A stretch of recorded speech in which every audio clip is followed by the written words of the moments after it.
Everybody wants to change the world, but nobody wants to fix their own life first. Hi, I'm Alfonso, and this is where we have real conversations that help you change your life so that you can change the world. Now, rightfully so, people are obsessed right now with war, the Epstein files, the P-52s, P-47s, all of that crazy stuff that's coming to light.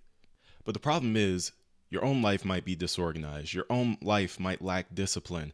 And everything that's been able to happen on a global scale that you see as negative is able to happen because it's allowed to happen in your life and your own communities.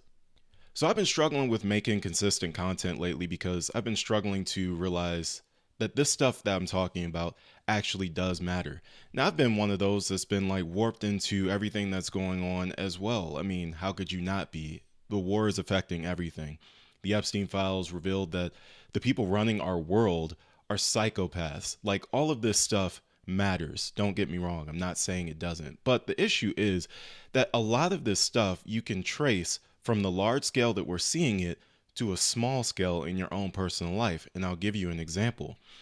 From the age of about 5 to 12, my wife was being SA'd by an uncle in her family, and nobody was stopping it. Nobody did anything to really put a cap on that and make sure that it wasn't happening for 7 years. However, a lot of these same people are now obsessed with what's going on with the Epstein files. That's a little odd, don't you think? I mean, the reason why things are so normalized at that level and they're allowed to get away with the heinous crimes that they're allowed to get away with is because all of us know somebody who knows somebody who's allowing a pedophile to run rampant through their family and make their kids' lives a living hell. Now, I saw this great saying a long time ago: if you want to change the world, you got to make your bed first. And that can't be more accurate because you cannot change the world if you're chasing little fires everywhere, but your own house is burning down. What do they tell you on airplanes, guys? They say, if this plane starts going down and we have to drop these oxygen masks, put yours on before you start helping everybody else.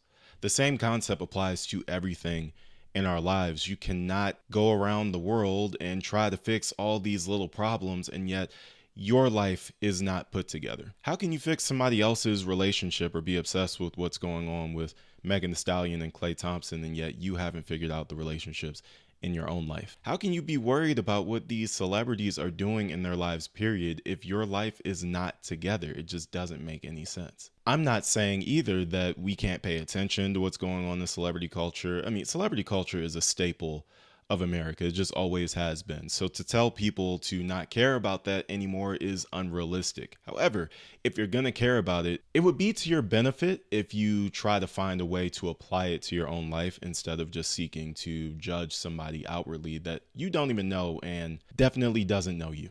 Now, I don't like to use big buzzwords like frequency and things like that, but it really is true. You have to be on a certain level of frequency to really be able to absorb and understand all this information that's coming out.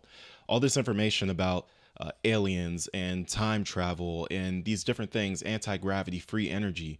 You're not really going to be able to dive into that information and really absorb it if your frequency isn't high enough. And what does that mean? That doesn't mean that you have to be the spiritual guru and kumbaya and meditation. No, what I'm saying is you have different ways to raise your frequency, and a lot of it just has to do with what you're doing in your personal life, the decisions that you're making, the relationships that you're forming, the way that you're treating people on a daily basis, the boundaries that you're setting with people, the boundaries that you're respecting that other people have. You don't change the world by jumping headfirst into chaos. You change the world by building structure in your own communities, because if everybody did that, there would be no way that the things that they're doing at the top would ever be acceptable. So you have to look inward and ask yourself, what am I avoiding in my own life? What am I lacking accountability in? What am I lacking discipline in?